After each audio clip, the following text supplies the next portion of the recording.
dans le véhicule. Cependant, les experts ont également relevé que la Jeep Lexus contact à l'intérieur, moteur allumé, climatisation en marche, ne pouvait se fermer que de l'intérieur. De deux, il a été constaté également des éclaboussures de sang sur les sièges avant et ainsi que sur les sièges avant gauche, donc du siège du passager, et également au niveau du siège arrière, qui était mouillé d'éclaboussures de sang. On a également trouvé l'arme qui était utilisée, donc l'arme qui, la suite c'est que c'est l'arme du garde du corps. Alors, partant de ces éléments, au regard de la blessure, puisqu'il a également constaté, puisque dans la scène du crime, on a été dans un premier temps amené également à étudier le corps, puisque les enquêteurs de scène étudient également le corps. Ce sont des éléments visuels, ce qui est différent de l'autopsie qui entre en profondeur. Donc ils ont retrouvé des éclaboussures partout, on a retrouvé la douille et on a retrouvé également l'arme, non pas sur les sièges, mais juste à côté du corps de M. Okende. Alors, pour la commission des analyses de la scène et de la balistique, et d'ailleurs c'est la commission qui a déposé le premier rapport, il a conclu que les blessures, ou les blessures, il faut parler en termes de blessures, puisque les constats c'est que l'arme a été utilisée à bout touchant, c'est-à-dire sur la tempe du côté droit, et la balle est sortie du côté gauche et est sortie au niveau de l'anti-pluie de la portière arrière, la portière devant gauche, c'est-à-dire la portière du chauffeur. Et cette balle avait une ligne ascendante, oblique du bas vers le haut, c'est-à-dire de droite vers la gauche.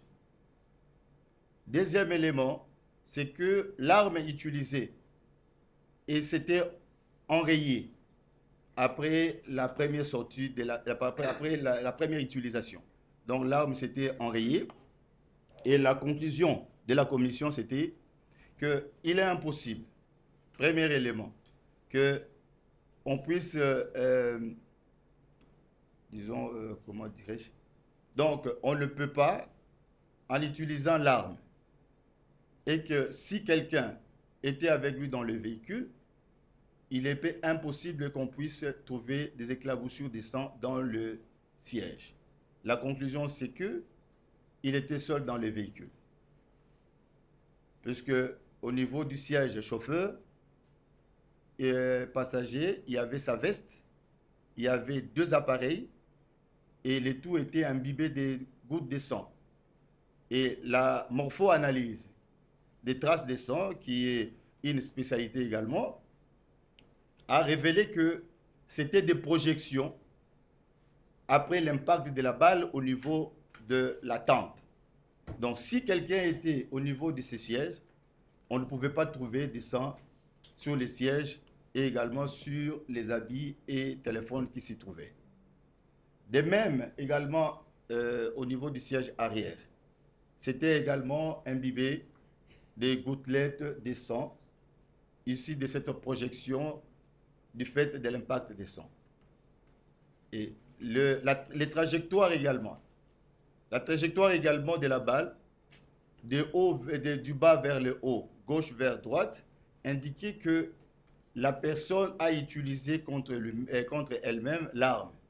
Or, s'il s'agit d'un passager ou d'une autre personne qui utilise l'arme, les trajectoires ne peuvent pas être obliques de bas vers le haut. C'est soit de façon horizontale ou de haut vers le bas, puisqu'il y a une pression. Or là, la tête était inclinée vers la droite, puisque la tendance c'est que on met l'arme sur la tempe et on penche la droite vers là où se trouve l'arme. Ce qui fait que la sortie ne peut être que de façon ascendante.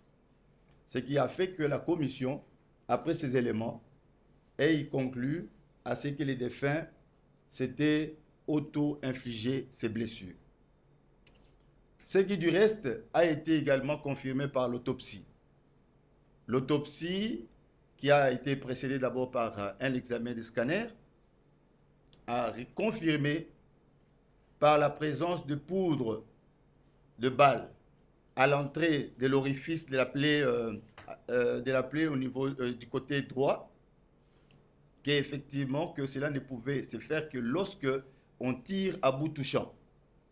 À bout touchant, l'arme étant sur la tempe et que la balle part, les poudres demeurent, ça ne se disperse pas, mais ça demeure et on a trouvé une masse noirâtre tout autour de la plaie.